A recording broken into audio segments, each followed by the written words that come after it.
All right, welcome to Chapter 5, Section 3, Graphing Radical Functions. You know this is something I'm excited about because you know that I love to graph, or at least use the tools available to us like Desmos to graph the algebra that we've been doing. So let's get a physical representation. You need to have your textbook ready. You need to have your notebook ready because it's not enough to just do it on the screen or watch me do it on the screen. You need to write down notes to yourself and include a few drawings so you have a good idea of what we're talking about for the future. Open your textbooks to page 252. You need to copy down the core concepts on page 252. And yes, the core concept on page 253, even though it's very familiar, it should be exactly the same as what we've done all year when it comes to transformations. You still need it down. So pause the video, copy that down. Now you should be back from pausing the video. I want you to remember that we're going to talk about domain and range. Domain's the x values, range is the y values that the graph goes over. What y values do we get from when we plug in a number for x? What x values can we plug in? Okay, so I'm going to turn to Desmos. You are going to write down that we're doing page 253, number 1. Write down little tricks, especially for Desmos, to yourself here, as well as we are going to answer the domain and range and write it down so that we know what we're looking at, or at least we can interpret what we're looking at. After I do Desmos, I suggest you pause and do it yourself to get the practice.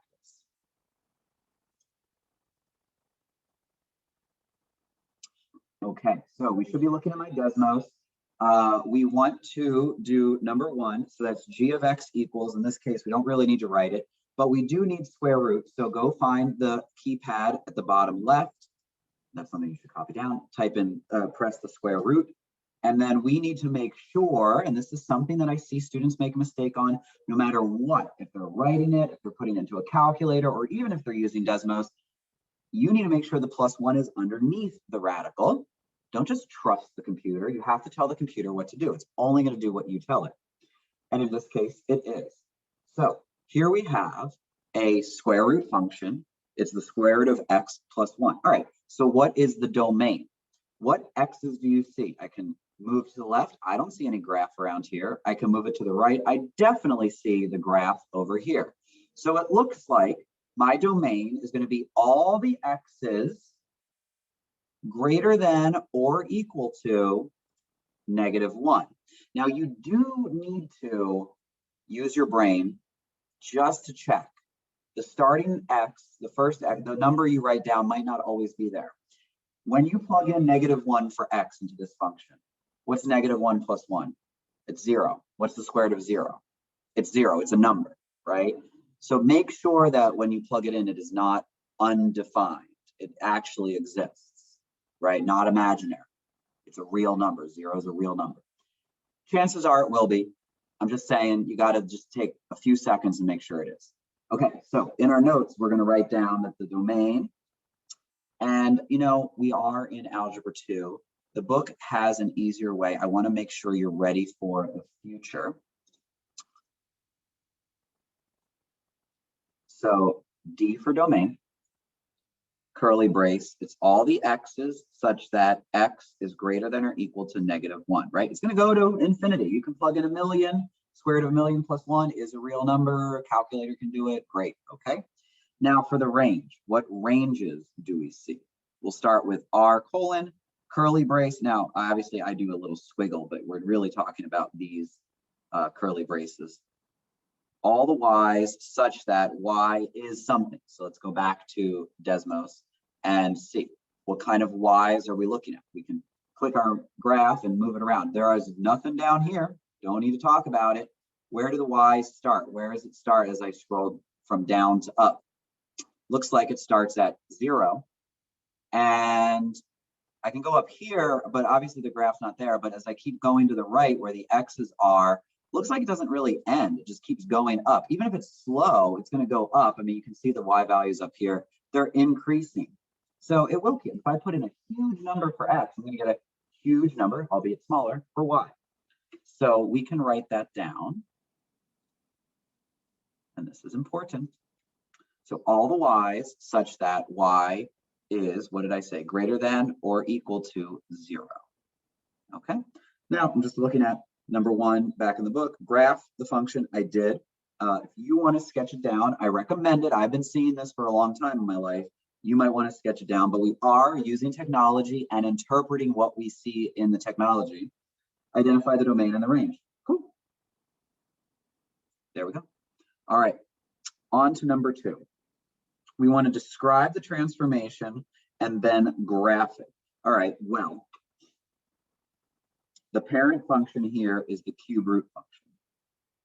Okay, and you did a little graph in the core concept. And we're going to transform it like this.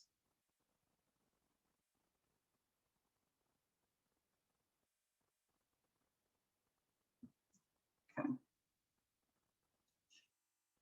So there's actually two ways to interpret this. I always start from right to left, but in this case, I would actually want to go from left to right. The easiest way to interpret that is a reflection over, okay, remember it's a vertical reflection if it's in front, so it's a reflection over the x-axis. Vertical, you have to go over the horizontal bar, over the x-axis, and then translated down,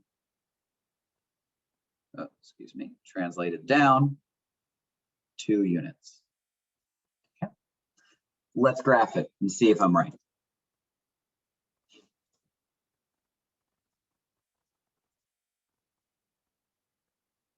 All right, we can get rid of that. In fact, let me go back to the center. I'm sure there's an easier way of doing that. There we go. Okay, I want to graph the cube root function. So click the keyboard, go to functions, miscellaneous, here we go. The index is 3, and we're talking about the cube root of x. Functions, miscellaneous. All right, what are we doing? We are doing the cube root of x. Make sure we now go in front. So you have to click over and hit minus. Now we have to go in the back, make sure you're not underneath the radical, and hit -2. All right, so did what I say work? In black, we have the cube root of x. In red, we have a reflection over the x-axis. So it went like this, and then translated down 2. There you go. Now that is, in my opinion, the simplest way of saying it. You could have also said, are you ready? I'm going to just copy.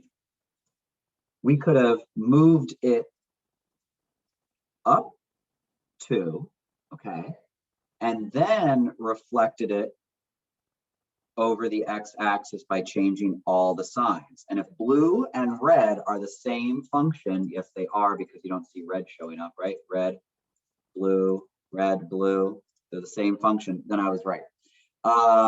There's a third one, but I'll let you think about that. I don't want to give you all the answers right away. Okay, this is going a little slow, but we are about to do something way faster. And this is great because we never had Desmos before the pandemic. Well, we did, but we didn't use it in class. I never used it in class the way that we're going to use it now. And it's wonderful because we don't have to get stuck in the math. Turn to page 255 and look at the bottom of the page for number 5. Now, you might want to go and read the examples and even go to Big Ideas and the Student Dynamic ebook and watch the videos on the examples. But Desmos is so powerful, and it's not always about doing the Algebra 1 stuff. If you're stuck on the Algebra 1 stuff, you're stuck on the Algebra 1 stuff. We actually can use Desmos to type it in the way they give it to us. And this is great. Here's why it's great. I bet you've never seen a sideways parabola before. Okay, so we want to use a graphing calculator, graph this. We did it. I'm telling you it's right. I know it's right. Now it says to identify the vertex and the direction that the parabola opens. Well, kids, where's the vertex of this parabola? It's at -1, 0. Okay, and it opens to the left.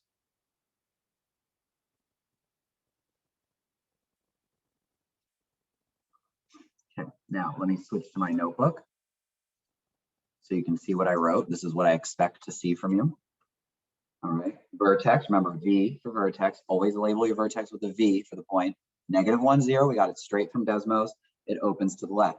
Now, I want to at least teach you, here's why, okay? That way, if you don't want to go to Desmos, or maybe you don't have a computer while you're doing the work in your book, you can know why. All right, let's start thinking about it. Like, here's the equation for number 5. So let's group this together. This is on the X side, this is on the Y side. Now, if we want to find the vertex, whenever it's grouped with something, we always did opposite same, but and you can in this case, but usually there'll be something here with the Y. If not, it's out back, but there is no back. So this is the X side, this is the Y side, the way they did it. I put the Y in parentheses to show you that whenever it's in parentheses, we always take the opposite. So we want to find the vertex. The vertex is the opposite of what's in with X and the opposite of what is in with Y. There's nothing in with Y, it's a 0. So that's why it's a 0. Now, how do we know it opens to the left? Now, if the parabola is not x squared, but y squared, okay, x squared opens up or down, right? Make sure you're copying this down. X squared, we know, opens up or down. You've seen that since you were younger. Y squared opens left or right. Now, if it's x squared and it's a positive number in front of the x squared, we know it opens up to the positive y's. And if it's a negative number in front of the x squared, we know it opens down to the negative y's. Well, what do you think is going to happen for left and right? If it's a positive number in front of the y, it's going to open to the right, to the positive x's. And if it's a negative number in front of the y, it's going to open to the left. Remember, math makes sense. Positive numbers go to the right, negative numbers go to the left. So it's a negative number in front of the y squared. So it opens to the left. Okay, so that's why. Mini lesson on how to interpret the equation, which we haven't done because we're learning our visual skills. And now finally, something we also didn't ever get to before because it's a pre-calc concept that, well, it's technically not a concept now. Number 6, we're going to graph the circle. Oops. No, it says radius. I didn't want to give it away, but I did. Told you I'm excited about this stuff. We're going to graph the circle x squared plus y squared, equals 25. Boom, there we go. All right, here's your circle. X squared plus y squared equals 25. How do I know it's a circle? Because it is. It says to identify the radius. Here's the center. What's the radius? It's 5. All right, so let me write this down. Number 6. We have x squared plus y squared equals 25. The radius is 5. And all the intercepts. Okay, so the x and the y intercepts. Well, kids, not so bad. 1, 2. Sorry, you click off of the circle by accident. Notice the pattern. So we have 0, 5, 5, 0, 0, -5, and -5, 0. I expect you to write all of them down. I don't think order matters. Just make sure you have all the correct combinations. Okay, so there's a circle, right? We can use Desmos to figure it out. Let me go back to my notebook so you can see what I wrote. And this is the answer I expect. I still told you order doesn't matter, but it says, what's the radius? The radius is 5. And then what are all your points? There you go. Now, a couple advanced things that we'll get to eventually. But how did I get the radius of 5? Well, kids, it's a chapter about radicals. What's the square root of 25? That's your radius. Boom, square root of that is your radius. Write that down. The square root of this number is your radius. All right, now the center is at 0, 0. If the center wasn't at 0, 0, there'd be something in here with the x and the y, like x minus h quantity squared plus the quantity of y minus k squared equals 25. So if there were numbers in here, then it would be a different center, but the center is 0, 0 because there are no numbers here. The radius is 5 because that's the square root of that. And so all your intercepts are combinations of plus or minus 5 and zeros and x's and y's. All right, there's gonna be one more video about the algebra. However, I hope this helps you interpret what you see using Desmos in this case, or eventually a graphing calculator.